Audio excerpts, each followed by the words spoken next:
মাননীয় মন্ত্ৰী জয়ন্ত মল্ল বৰুৱা মাননীয় মন্ত্ৰী মহোদয়ে কালিৰ দিনটোত বহুকেইটা কথা ৰাজহুৱা কৰিলে সংবাদ মাধ্যমৰ ওপৰত তেখেতৰ বিশ্বাস আৰু আস্থা নাই বাবে নিজৰ সামাজিক মাধ্যম যোগে সকলো পোনপটীয়া সম্প্ৰচাৰ কৰা বুলি তেখেতে উল্লেখ কৰিলে মন্ত্ৰী মহোদয়ে যিখিনি কথা ক'লে যিখিনি কাম কৰিলে বা যি ধৰণে কথাখিনি বেকট কৰিলে তাৰ পিছত আমাৰ কিছু ক'ব লগা আছিল যেহেতু প্ৰতিদিন গোষ্ঠীক মন্ত্ৰী জয়ন্ত মল্ল বৰুৱাই আক্ৰমণৰ লক্ষ্য কৰি লৈছিল আমাৰো কিছুমান প্ৰশ্ন আছিল যিকি নহওক সেইখিনি পিছতে থলোঁ এতিয়া মূল কথাটো হ'ল জয়ন্ত মল্ল বৰুৱাৰ যি ফাৰ্ম আছে গো উৎপাদনৰ গাখীৰ উৎপাদনৰ যি ফাৰ্ম আছে সেই ফাৰ্মখনক লৈ দিয়া ৰাজসাহাৰ্য আৰু ফাৰ্মখনত থকা গিৰ গাই এই দুটা প্ৰসংগক লৈ যোৱা 24টা ঘণ্টা অসমৰ সংবাদ মাধ্যম সামাজিক মাধ্যম বিশেষ চৰ্চিত হৈ আছে এতিয়া মূল কথাটো হ'ল জয়ন্ত মল্ল বৰুৱাৰ ফাৰ্মলৈ গিৰ গাই ক'ৰ পৰা আহিল জয়ন্ত মল্ল বৰুৱাই নিজে কৈছে যে তেখেতৰ ফাৰ্মত গিৰ গাই আছে আৰু এখিনি সময়তে আজি নলবাৰীত জয়ন্ত মল্ল বৰুৱাৰ যিখিনি কুকীৰ্তি সেই কুকীৰ্তিৰ বিৰুদ্ধে ৰাইজে কংগ্ৰেছে প্ৰতিবাদ সাব্যস্ত কৰিছে তাতো বহু প্ৰশ্ন উত্থাপন হ'ল আজিৰ পৰা বছৰ চেৰেক পূৰ্বে যেতিয়া গৰুখুটিলৈ গিৰ গাই অনা হৈছিল গুজৰাটৰ পৰা 300 গিৰ গাই আৰু তেতিয়া ৰহস্যজনকভাৱে হঠাৎ ৰঙিয়া ৰেল ষ্টেচনৰ পৰা 90জনী গিৰ গাই নোহোৱা হ'ল সেই সময়ত বহু লোকে আবেদন কৰিছিল যে গিৰ গাই ক'লৈ গ'ল জানিবলৈ বিচাৰিছিল তেতিয়া সেই সময়ৰ প্ৰশাসনৰ মুৰব্বীয়ে উল্লেখ কৰিলে যে জনপ্ৰতিনিধিয়ে লৈ গ'ল ৰঙিয়া ষ্টেচনৰ পৰা গিৰ গাই লৈ যোৱা আৰু আজিলৈকে ৰাজহুৱা নোহোৱা সেই জনপ্ৰতিনিধিসকল কোন ৰাইজে প্ৰশ্ন কৰিছে ৰাইজে উত্থাপন কৰিছে যে সেই খবৰ যেতিয়া ইমান নাই তেতিয়াৰ পৰা এতিয়ালৈকে গাই গৰুৰ খবৰ নাই গিৰ গাই খবৰ নাই এই গৰু চোৰ কোন আৰু সামগ্ৰিকভাৱে আমাৰ আজি প্ৰথম এতিয়া জয়ন্ত মল্ল বৰুৱাৰ ফাৰ্মত গিৰ গাই আছে এই কথাটো জয়ন্ত মল্ল বৰুৱাই নিজেই প্ৰমাণিত কৰিছে আমি প্ৰসংগক্ৰমে আহিম বহুকেইটা তথ্য আছে মই দৰ্শকসকলক কওঁ যে এই 8:30 বজালৈকে আধা ঘণ্টা 40 মিনিট সময় আপোনালোক প্ৰতিদিন টাইপৰ লগত থাকক জয়ন্ত মল্ল বৰুৱাৰ ফাৰ্মত 60ৰ পৰা 70জনী গিৰ গাই আছে এই আমাৰ কথা নহয় জয়ন্ত মল্ল বৰুৱাই নিজেই উল্লেখ কৰিছে যে মোৰ ফাৰ্মত গিৰ গাই আছে সাংবাদিকক কৈছে যদি প্ৰয়োজন হয় আপোনালোকে চাই আহিব অৱশ্যে আজি আমাৰ সাংবাদিক গৈছিল কিন্তু ৰহস্যজনক কাৰণত জয়ন্ত মল্ল বৰুৱাৰ ফাৰ্মৰ দুৱাৰ বন্ধ আমাৰ সাংবাদিক যাব নোৱাৰিলে নিজৰ ফাৰ্মত গিৰ গাই থকাৰ কথা স্বীকাৰ কৰিছে জয়ন্ত মল্ল বৰুৱাই 60-70জনী গিৰ গাই আছে হেনো মন্ত্ৰী মল্ল বৰুৱাৰ ফাৰ্মত গিৰ গাই আছেনে নাই চাই আহিবলৈ সাংবাদিকক আহ্বান জনালে কিন্তু গিৰ গাই ক'ৰ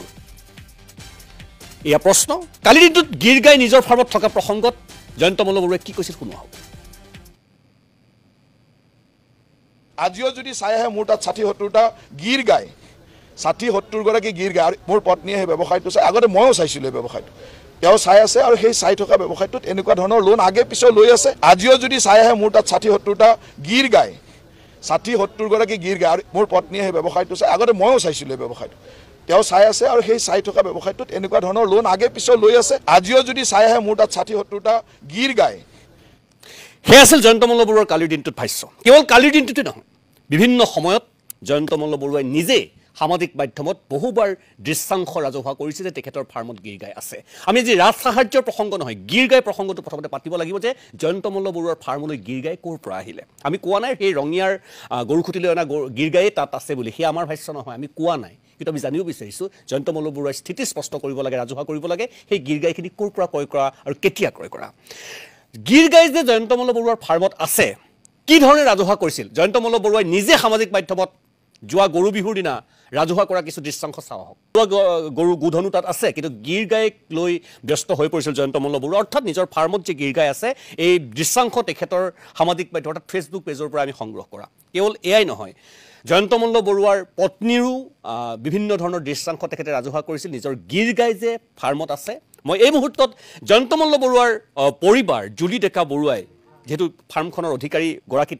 তেখেতে কিদৰে ৰাজহুৱা কৰিছিল বিভিন্ন সময়ত তেখেতৰ যে ফাৰ্মত গিৰ গাই আছে চাওঁ আহক সেই অন্তৰ্ধান হোৱা 90গৰাকী গিৰ গাইৰ ভিতৰতে 90জনী গিৰ গাইৰ ভিতৰতে গিৰ গাই জয়ন্ত মল্ল বৰুৱাৰ ফাৰ্মত আছে নেকি এই ক্ষেত্ৰত জয়ন্ত মল্ল বৰুৱাক স্থিতি স্পষ্ট কৰাৰ আহ্বান নলবাৰী জিলা কংগ্ৰেছৰ সংবাদ মাধ্যমক জয়ন্ত মল্ল বৰুৱাই ধমকি দিয়াক লৈ গৰিহণা জয়ন্ত মল্ল বৰুৱাৰ বিৰুদ্ধে এতিয়া নলবাৰীত ওলাল প্ৰতিবাদী মিছিল দৃশ্যাংশ দেখুৱাবলৈ চেষ্টা কৰিছে এয়া জয়ন্ত বৰুৱাৰ বিৰুদ্ধে নলবাৰী কংগ্ৰেছে ওলোৱা আপোনালোকে দেখা পাইছে আজি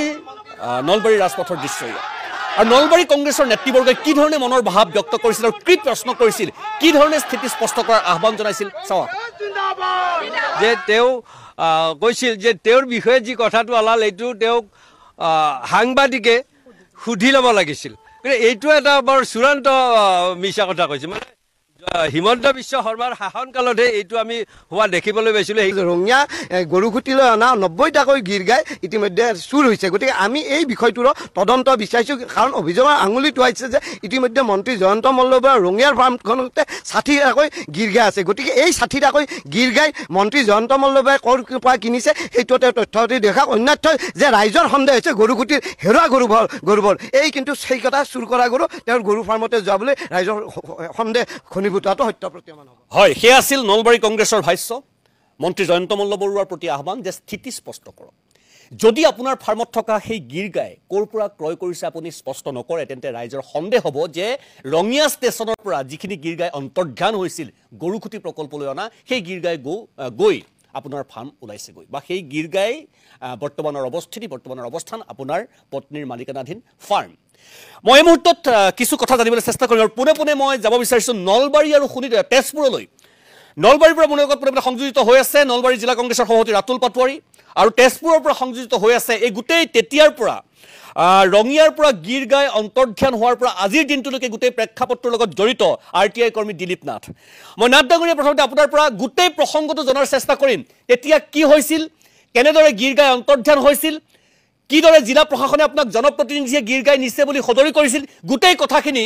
উধৰ পৰা মুধলৈ জনাৰ চেষ্টা কৰিম দিলীপ নাথ ডাঙৰীয়া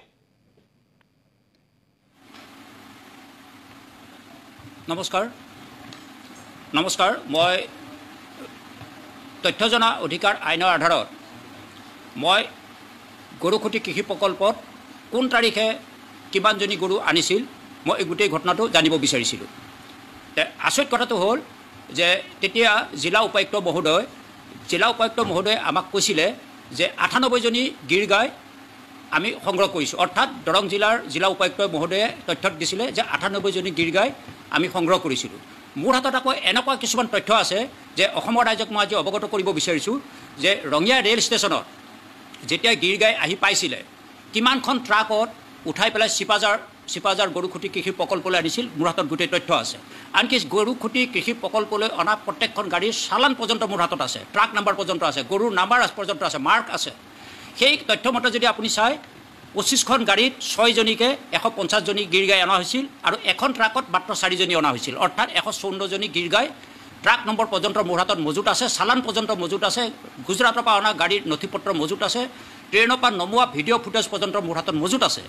এতিয়া কথাটো হ'ল 154জনী গীৰ গাই যদি গৰুখুটি কৃষি প্ৰকল্পলৈ কিনি অনা হৈছিলে তেতিয়া জিলা উপায়ুক্তই যেতিয়া 98জনী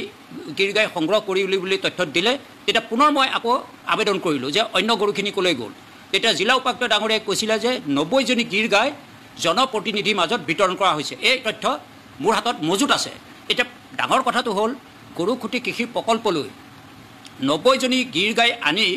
জনপ্ৰতিনিধিৰ মাজত যে বিতৰণ কৰিলে এই জনপ্ৰতিনিধিকেইজন কোন এতিয়া ৰাইজে সন্দেহৰ আঙুলি টোৱাইছে জয়ন্ত মল্ল ডাঙৰীয়া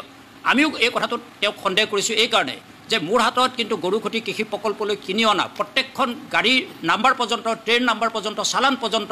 নথি পত্ৰ মোৰ হাতত মজুত আছে ঠিক তেনেকুৱাকৈ জয়ন্ত মল্ল ডাঙৰীয়াই তেওঁ দেখুৱাওক যে যিহেতু গীৰ গাই অসমত নাই গুজৰাটৰ পৰাই আনিব লাগে আৰু গুজৰাটৰ পৰাতো গৰুখিনি কোনো খোজ কঢ়াই আনিব নোৱাৰে লোকেল বজাৰৰ পৰা অনা নিচিনাকৈতো আনিব নোৱাৰে হয় ট্ৰেইনতে আনিব লাগিব গতিকে ট্ৰেইনত যদি গুজৰাটৰ পৰা আনিছিলে জয়ন্ত মল্ল ডাঙৰীয়াই কালিৰ ভিতৰত ৰাজহুৱা কৰিব লাগে তেওঁৰ হাতত কিমান কেইজনী গৰু কোনখন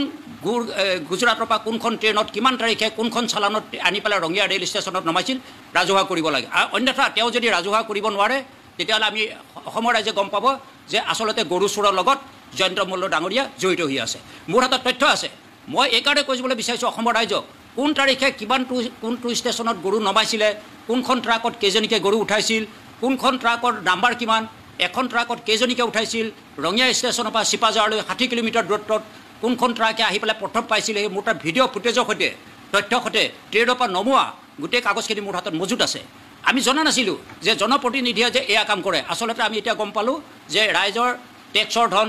খুব কষ্টৰে আমি অসম চৰকাৰক জমা দিয়া ধন তাৰে জনপ্ৰতিনিধিয়ে যে ব্যক্তিগতভাৱে ইনকাম কৰে এই গৰুখুটি কৃষি প্ৰকল্পৰ পৰাই আমি গম পালোঁ। আচলতে যদি চাবলৈ যায় গৰুখুটি কৃষি প্ৰকল্প নামত কিন্তু বৃহৎ কেলেংকাৰী হৈছে। কাৰণ কেনেকৈ মই নাথ ডাঙৰীয়া গৰুখুটি প্ৰসংগলৈ যাম। মই নাথ ডাঙৰীয়া মই যিহেতু আজি এই প্ৰসংগটো মই শেষ কৰি ল'ব লাগিব, মই এটা কথা আপোনাৰ পৰা জানিব বিচাৰিছোঁ। আপোনাক যেতিয়া জিলা উপায়ুক্তই ক'লে যে জনপ্ৰতিনিধিয়ে বা জনপ্ৰতিনিধিৰ মাজত বিতৰণ কৰা হৈছে, কোন জনপ্ৰতিনিধি, ক'ৰ জনপ্ৰতিনিধি, কোন হয় তেখেতসকল, আচলতে কিবা কথা খোলাকৈ কৈছিল নেকি, নাম কৈছিল নেকি? এতিয়া আচৰিত কথাটো হ'ল ইমান দিন কিন্তু কথাটো কোনেও জনা নাছিলে। এতিয়া এইকাৰণে গোটেই কথাবিলাক ওলাই পৰিল এইটোৱেই যে ফাঁকি কথা এদিন হ'লেও সত্য হৈ প্ৰমাণ হৈ যাব। জনপ্ৰতিনিধি, এতিয়া জনপ্ৰতিনিধিটো মই ভাবোঁ যে আপোনাক মোকতো নিদিয়ে। গতিকে গীৰ গাই যেতিয়া ৰেল ষ্টেচনত নমাইছিল জনপ্ৰতিনিধি বুলি কোৱাৰ লগে লগে আমি তেতিয়াই শুনিছিলোঁ যে ৰঙিয়াত এখন ফাৰ্ম আছে। আজিহে গম পালোঁ যে সেই ফাৰ্মখন মন্ত্ৰী জয়ন্ত মল্ল বৰুৱাৰ তেওঁৰ পৰিবাৰৰ। গতিকে এতিয়া আমাৰ সন্দেহ হৈছে জয়ন্ত মল্ল পৰিয়ালৰ যিখন ফাৰ্ম সেই ফাৰ্মতে এই গীৰ গাইখিনিত আছে নেকি মানে সত্য আছে। যদি নাই মই তেওঁক প্ৰত্যাহ্বান জনাইছোঁ। গৰুখুটি কৃষি প্ৰকল্পলৈ অনা গোটেই গৰুৰ নথি পত্ৰ মোৰ হাতত মজুত আছে, ট্ৰেইনৰ নাম্বাৰ পৰ্যন্ত আছে, চালান পৰ্যন্ত আছে। গতিকে গীৰ গাই যিহেতু গুজৰাটতে হয়, গুজৰাটৰ পৰা আনিব লাগিব। এই জাতটো গুজৰাটতহে পায়। গতিকে গুজৰাটৰ পৰা তেওঁতো আৰু আমাৰ লোকেল বজাৰ বা খোজকাঢ়ি অনা নিচিনাকৈ ৭০জনী গৰু তেওঁ খোজ কঢ়াই অনা নাই। গতিকে তেওঁ অহাকালিৰ ভিতৰত তেওঁ ৰাজহুৱা কৰিব লাগে কিমান তাৰিখে কোনখন বজাৰৰ পৰা ক'ৰ পৰা গুজৰাটৰ পৰা গাড়ীত আনিছিল নে ট্ৰেইনত আনিছিল নে খোজ কঢ়াই আনিছিল, চালানখিনি ৰাজহুৱা কৰিব লাগে। ৰাজহুৱা কৰিব নোৱাৰিলে আমি গম পাম যে গৰু চোৰৰ লগত জয়ন্ত মল্ল বৰুৱা জড়িত হৈ আছে। নাথ ডাঙৰীয়া আপুনি অকণমান লাইনত থাকক। নাথ ডাঙৰীয়া আপুনি অকণমান লাইনত থাকক। মই পুনৰ আপোনাৰ ওচৰলৈ আহিম। মই ৰাতুল পাটোৱাৰী আপোনাৰ ওচৰলৈ গৈছোঁ, নলবাৰী জিলা কংগ্ৰেছৰ সভাপতি, যুৱ কংগ্ৰেছৰ প্ৰাক্তন কাৰ্যকৰী সভাপতিৰ। পাটোৱাৰী ডাঙৰীয়া আপোনাক স্বাগতম জনাইছোঁ। আপোনালোকৰ নলবাৰীৰ জনপ্ৰতিনিধি, নলবাৰীৰ সন্মানীয় মন্ত্ৰী, পত্নীৰ নামত 40 লাখ টকাৰ ৰাজ সাহায্য, আৰু সেয়া যেতিয়া বাতৰি কৰা যায়, বাতৰি সংগ্ৰহ কৰা যায়, সাংবাদিকক উপৰ্যুপৰি প্ৰশ্ন, পৰোক্ষ আক্ৰমণ, বিভিন্ন ধৰণৰ কটু মন্তব্য, সেয়া আপুনিও দেখিছে, অসমৰ ৰাইজে দেখিছে, বা আজিৰ দিনটোতো সেয়া অব্যাহত আছে। বহু প্ৰত্যাহ্বান, বহু কথা কৈছিল জয়ন্ত মল্ল বৰুৱাই, কিন্তু আজিৰ দিনটোতো আমি বহু প্ৰত্যাহ্বান তেখেতক গ্ৰহণ কৰিছিলোঁ বা তেখেতৰ কথামতে আমি বিভিন্ন স্থানলৈ গৈছিলোঁ, কিন্তু ৰহস্যজনক কাৰণত তেখেতে কোৱা কোনো অথৰিটিকেল পাৰ্চন তাত বিচাৰি পোৱা নগ'ল। ঠিক আছে, ৰাতুল পাটোৱাৰী, আজি আপোনালোকে প্ৰতিবাদ সাব্যস্ত কৰিছে। এতিয়া প্ৰসংগটো হ'ল আপোনালোকৰ একাংশ নেতাই উত্থাপন কৰিছে যে যদি জয়ন্ত মল্ল বৰুৱাই স্থিতি স্পষ্ট নকৰে তেন্তে গোটেই গৰু চোৰ কোন, আমি যিটো প্ৰসংগ উল্লেখ কৰিছোঁ যে গীৰ গাই, ৰঙিয়াৰ পৰা অন্তৰ্ধান হোৱা গীৰ গাই যে তাত নাই, কি মানে আছে, এই ক্ষেত্ৰত স্থিতি স্পষ্ট কৰা উচিত। আপোনাৰ ভাষ্য পাটোৱাৰী ডাঙৰীয়া। প্ৰথম কথা, আমাৰ নলবাৰী জিলা কংগ্ৰেছৰ উদ্যোগত আজিৰ পৰা 3 দিন আগত এটা আমাৰ প্ৰতিবাদী কাৰ্যসূচী হৈছিলে। আজি নলবাৰী জিলাৰ অন্তৰ্গত টাউন ব্লক কংগ্ৰেছ কমিটিক আমি আহ্বান জনাইছিলোঁ এই প্ৰতিবাদী কাৰ্যসূচী কৰিবলৈ। অহাকালি পূব নলবাৰী ব্লক কংগ্ৰেছৰ উদ্যোগত এই প্ৰতিবাদী কাৰ্যসূচী হ'ব। এতিয়া আমি ক'ব খোজা কথাটো হ'ল যে বিজেপি চৰকাৰখনে আৰম্ভণিৰ পৰা পশুধনক লৈ বৰ চিৰিয়াছ, আৰু এনেকুৱা এটা দেখুৱাব খুজিছিল যে পশুধন যেন আটাইতকৈ ডাঙৰ সম্পদ, আৰু পশুধনৰ প্ৰতি বিজেপিৰ এটা বিশেষ মৰম, আদৰ আৰু শ্ৰদ্ধা আছে, ভক্তি আছে, কাৰণ আমি গোমাতাক পূজা কৰোঁ। এতিয়া আমাৰ প্ৰথম প্ৰশ্নটো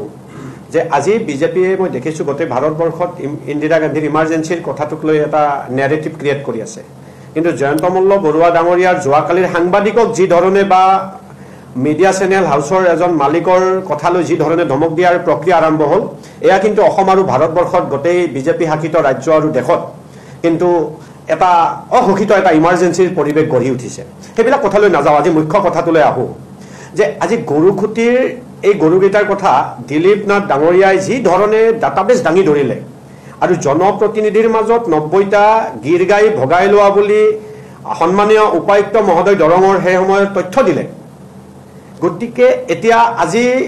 যোৱাকালি জয়ন্ত মল্ল বৰুৱা ডাঙৰীয়াৰ বক্তব্যত স্পষ্টভাৱে এটা কথা ফুটি উঠিলে যে তেখেতৰ যিখন ফাৰ্ম ৰঙিয়াত আছে তাত 60টাৰ পৰা 70টা গীৰ গাই আছে বুলি কৈছে। এই কথাটো অকল মিডিয়া হাউচে নহয়, অসমৰ বিভিন্ন জ্ঞানী গুণী ব্যক্তিয়ে এই কথাটোক লৈ চৰ্চা কৰি আছিল যে যিটো আমাৰ অসমীয়াৰ আৱেগ বুলি প্ৰতিষ্ঠা কৰা হৈছিল গৰুখুটি, সেই গৰুখুটি প্ৰকল্পলৈ আনি থকা গীৰ গাই, সেই গীৰ গাই ৰঙিয়াৰ পৰা হঠাৎ কেনেকৈ অন্তৰ্ধান হ'ল,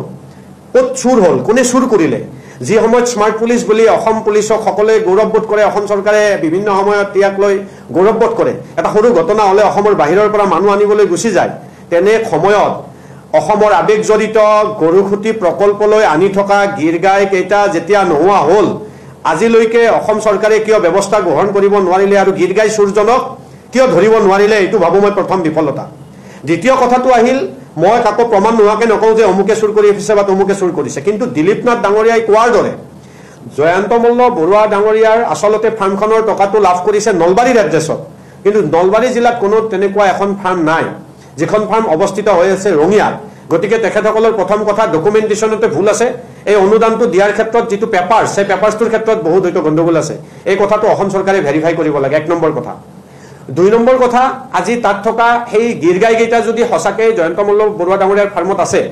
তেনেহ'লে দিলীপ নাথ ডাঙৰীয়াই কোৱাৰ দৰে কোন তাৰিখে গুজৰাটৰ কোনখন বজাৰৰ পৰা কোনখন ট্ৰেইনৰ জৰিয়তে নতুবা কোনখন ট্ৰাকৰ জৰিয়তে আনিলে উইথ চালান নাম্বাৰ কোনদিনা ইয়াত ৰঙিয়াত নমাই দিলে সেই কথাটো প্ৰমাণ কৰাৰ দায়িত্ব কিন্তু মন্ত্ৰী জয়ন্ত মল্ল বৰুৱাৰ হাততেই থাকিব।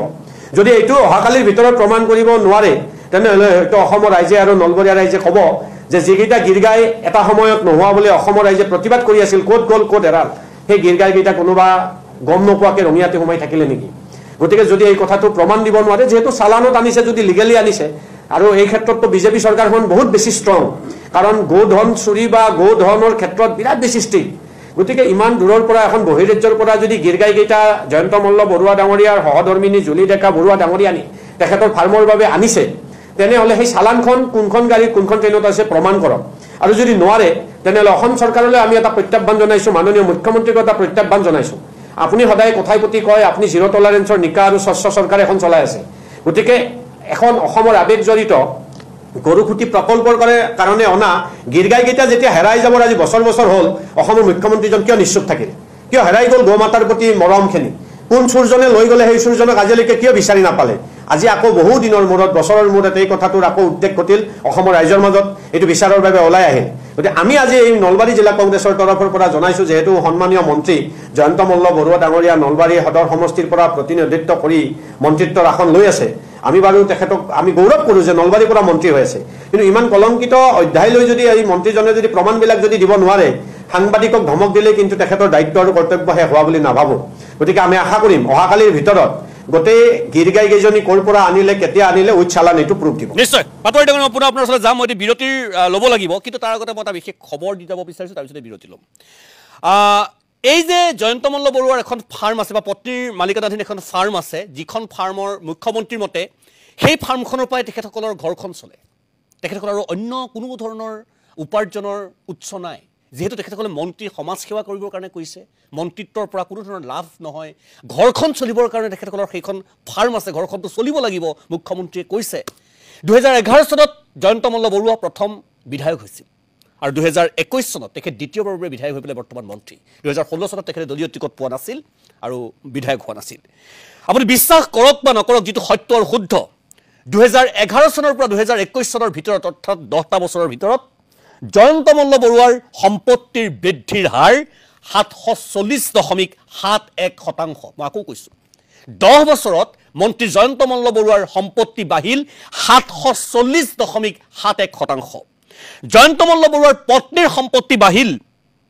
10 বছৰত 268.24%। পৰিয়ালৰ সম্পত্তি বাঢ়িল 637.37%। কেনেকৈ?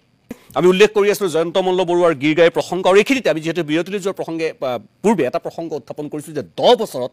মন্ত্ৰী জয়ন্ত মল্ল বৰুৱাৰ সম্পত্তি কিমান বাঢ়িল। মুখ্যমন্ত্ৰীয়ে কৈছে যে জয়ন্ত মল্ল বৰুৱাৰ মন্ত্ৰিত্বৰ পৰা ঘৰখন নচলে, ঘৰখন চলাবৰ কাৰণে কেৱল গীৰগাই তেখেতে পালন কৰিছে, ফাৰ্ম কৰিছে, ফাৰ্ম কৰি তেখেতে ঘৰ চলাইছে। এতিয়া 2011 চনৰ পৰা 2021 চনলৈ কিমান সম্পত্তি বাঢ়িল, মই প্ৰথমতে কওঁ এয়া বেলেগ কোনো তথ্য নহয়। 2011 চনত মনোনয়ন পত্ৰ দাখিলৰ সময়ত জয়ন্ত মল্ল বৰুৱাই যিখন কোৰ্ট এফিডেভিট কৰিছিল, যিখিনি তথ্য দিছিল সেয়া, আৰু তাৰপিছত 2021 যিখন মনোনয়ন পত্ৰ দাখিলৰ সময়ত তথ্য দিছিল, সেইখিনিৰ কথা যদি আমি চাওঁ তেতিয়াই আপোনালোকৰ চকু কপালত উঠিব। প্ৰথমে জয়ন্ত মল্ল বৰুৱাৰ পৰিয়ালৰ সম্পত্তি, নাম জয়ন্ত মল্ল বৰুৱা, 2011 চনত সম্পত্তিৰ পৰিমাণ আছিল 47,34,000 টকা, আৰু 2021 হ'লগৈ 397 লাখ, অৰ্থাৎ 3,97,99,000 টকা, প্ৰায় 3,98,00,000 টকা। কিমান গুণ বাঢ়িলে আপোনালোকে নিজে এবাৰ ভাবক। তেখেতৰ পত্নী জুলি ডেকা বৰুৱা, 2011 চনৰ তেখেতসকলে যিখন শপতনামা দিছিল সেই সময়ত তেখেতৰ ধনৰ সম্পত্তিৰ পৰিমাণ আছিল 14,80,000 টকা আৰু সেয়া 2021 চনত হ'লহি 54,50,000 টকা তেখেতৰ সন্তানৰ নামত 2011 চনত কোনো ধন টকা পইচা নাছিল 2021 চনত সেয়া 5 লাখ হ'ব পাৰে ডাঙৰ কথা নহয় সৰ্বমুঠ 2011 চনত আছিল 72,14,000 টকা ক্ষমা কৰিব 62,14,000 টকা আৰু 2021 চনত হ'লহি 457 লাখ অৰ্থাৎ 4,57,49,000 টকা এতিয়া জয়ন্ত মল্ল বৰুৱাৰ পত্নীৰ অস্থাৱৰ সম্পত্তিলৈ যদি আমি যাওঁ স্থাৱৰ আৰু অস্থাৱৰ যদি আমি ভাগ কৰি চাওঁ মন্ত্ৰী জয়ন্ত মল্ল বৰুৱাৰ পত্নীৰ অস্থাৱৰ সম্পত্তি জয়ন্ত মল্ল বৰুৱাৰ 2011 চনত অস্থাৱৰ সম্পত্তিৰ পৰিমাণ আছিল 25,84,000 টকা 2021 চনত হ'লহি 62,68,000 টকা পত্নীৰ 2011 চনত আছিল 9,80,000 টকা আৰু 2021 চনত হ'ল 32,50,000 টকা এয়া অস্থাৱৰ সম্পত্তি এতিয়া স্থাৱৰ সম্পত্তিলৈ যাওঁ 2011 চনত জয়ন্ত মল্ল বৰুৱাৰ স্থাৱৰ সম্পত্তিৰ পৰিমাণ আছিল 21,50,000 টকা আৰু 2021 চনত হ'লহি 335,31,000 টকা পত্নীৰ স্থাৱৰ সম্পত্তিৰ পৰিমাণ 2011 চনত আছিল 5 লাখ টকা আৰু 2021 চনত হ'ল 22 লাখ টকা এতিয়া যেটো ৰেশিও তেখেতসকলৰ সম্পত্তিৰ বৃদ্ধিৰ যেটো ৰেশিও যেহেতু তেখেতসকলৰ অন্য কোনো ইনকাম সোৰ্স নাই কেৱল সেই ফাৰ্মখনৰ পৰাই তেখেতসকল চলি আছে ইয়াত বেলেগৰ নামত থকা বেলেগ কিবা কিবি যদি আছে সেইখিনি ধৰাই নাই তেখেতসকলৰ নামত থকা আমি যদি চাওঁ 2011 চনৰ পৰা 21 চনলৈকে সম্পত্তিৰ বৃদ্ধিৰ হাৰ 740.71% জয়ন্ত মল্ল বৰুৱাৰ 740.71% পত্নীৰ 268.24% সৰ্বমুঠ পৰিয়ালৰ সম্পত্তিৰ বৃদ্ধিৰ হাৰ 637.37% আৰু বছৰি সম্পত্তিৰ বৃদ্ধিৰ হাৰ পাৰ ইয়েৰ 63.64% 63.64% কেৱল গো পালনৰ পৰাই আপোনালোকে ভাবক ইমান লাভজনক ব্যৱসায় কৰি আছে এতিয়া প্ৰশ্নটো হ'ল জয়ন্ত মল্ল মুখ্যমন্ত্ৰীয়ে কৈছে ঘৰখন গো পালনৰ পৰা চলে জয়ন্ত মল্ল বৰুৱাই কালিৰ দিনটোত কৈছে যে তেখেতৰ কোনো ধৰণৰ ইনকাম কৰিব নোৱাৰে পইচা কমাব নোৱাৰে তেতিয়াহ'লে জয়ন্ত মল্ল বৰুৱাৰ আৰু উপাৰ্জনৰ উৎস কি মন্ত্ৰী হৈছে হেয়াতো তেখেতসকলে পইচা গ্ৰহণ নকৰে দৰমহাৰ বাদে তেন্তে বছৰি 63.64% 10 বছৰত 740% এই সম্পত্তিৰ বৃদ্ধিৰ উৎস কি মাননীয় মন্ত্ৰী জয়ন্ত মল্ল বৰুৱা মহোদয় আপোনাক প্ৰত্যাহ্বান জনাইছো এইখিনি স্থিতি স্পষ্ট কৰক সাংবাদিকক সন্মুখত ৰাখি কোনো ধৰণৰ নীতি নামানি যি ধৰণে কালি আপুনি বীৰত্ব প্ৰদৰ্শন কৰিলে এতিয়া আমাৰ এই প্ৰত্যাহ্বান আপুনি গ্ৰহণ কৰক ইতিমধ্যে বিভিন্নজনে আপোনাৰ সন্মুখত প্ৰত্যাহ্বান দাঙি ধৰিছে যে গীৰ গাই ক'ৰ পৰা আহিল আপুনি সেয়া ৰাজহুৱা কৰক আমাৰ প্ৰত্যাহ্বান আপোনাৰ লোকচান হোৱা সেই ফাৰ্মখনৰ বাদে কোনো উপাৰ্জনৰ উৎস নাই তাৰ পিছত 10 বছৰত 740.71% সম্পত্তিৰ বৃদ্ধি কেনেকৈ হ'ল কি আলাদিনৰ আচৰিত চাকি আপোনাৰ হাতত আছে যে বছৰি 63.64% সম্পত্তিৰ বৃদ্ধি আপুনি কৰিবলৈ পাৰে এইখিনি কথা ৰাইজৰ কথা এইখিনি কথা বিভিন্ন সাধাৰণ লোকৰ কথা ইয়াৰ পিছত এই গোটেই প্ৰক্ৰিয়াটোক লৈ ৰাজ্যিক বিজেপিৰ সভাপতি দিলীপ শইকীয়াও যেন কিছু পৰিমাণে অস্বস্তিত পৰিছে আজিৰ দিনটো দিলীপ শইকীয়া ডাঙৰীয়াই সাংবাদিকৰ সন্মুখত কি কৈছে ক'ব লগা হৈছে জয়ন্ত মল্ল বৰুৱাৰ পত্নীৰ ৰাজ সাহায্যক লৈ দিলীপ শইকীয়াৰ মন্তব্য হিতাধিকাৰী হয় নে নহয় নাজানো তালিকাত নাম দেখিছো কৈছে দিলীপ শইকীয়াই ৰাজ সাহায্যৰ ক্ষেত্ৰত আনক বেছি সুবিধা দিব লাগে ৰাজ্যিক বিজেপি সভাপতিৰ ভাষ্য ৰাজ সাহায্যক লৈ নিজৰ ক্ষেত্ৰত কঠোৰ হ'ব লাগে দিলীপ শইকীয়াৰ ভাষ্য আনৰ ক্ষেত্ৰতহে কোমল হোৱা দৰকাৰ এই ধৰণে সংবাদ মাধ্যমৰ আগত সদৰি কৰিছে ৰাজ্যিক বিজেপিৰ সভাপতিগৰাকীয়ে কি ধৰণে বিজেপি দলটোক অস্বস্তিত পেলাইছে জয়ন্ত মল্ল বৰুৱাই সেয়া প্ৰমাণিত হ'বৰ কাৰণে এই ভাষ্যই যথেষ্ট শুনোৱা হ'ব চাওক যি লিষ্ট ওলাইছে ময়ো নাজানো এওঁলোক আচলতে বেনিফিচিয়াৰী হয়নে নহয় লিষ্টখন ময়ো দেখা পাইছোঁ আপোনালোকৰ জৰিয়তে টকা পাইছে বা ৰাজ সাহায্য পাইছেনে পোৱা নাই মই সেইটো বিষয়ে অৱগত নহয় এতিয়ালৈকে কিন্তু লিষ্টত নামটো আছে মই এটা কথাই ক'ব বিচাৰোঁ যে কোনোবাই যদি ব্যৱসায় কৰি স্বাৱলম্বী হ'ব পাৰে কোনোবাই লওক কিন্তু কথাটো হ'ল কি